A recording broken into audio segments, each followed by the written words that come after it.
Tuliona uliingia na walinzi mabouncer kuzingira katika gari. Ni kwamba Yeriko hali yake ya usalama ni vipi au ni kugawa riski tu kwa vijana wenzetu? Utambue Yeriko ni jasusi, tena jasusi wa kusomea, sio jasusi wa mchongo. Okay. Ni jasusi wa kusoma.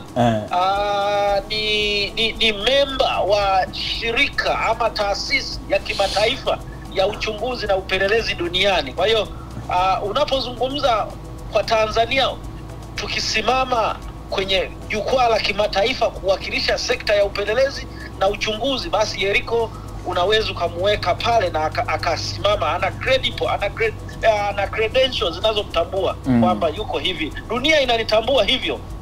Nimekuwa memba kwenye corridor nyingi za kijasusi. Nimekuwa nikitoa maoni kwenye meza fulani nzuri muhimu za maamuzi ya nchi nyingi. Kwa hiyo manake Yeriko ni kwa sababu tu tunatazamana katika misingi ya itikadi za kisiasa.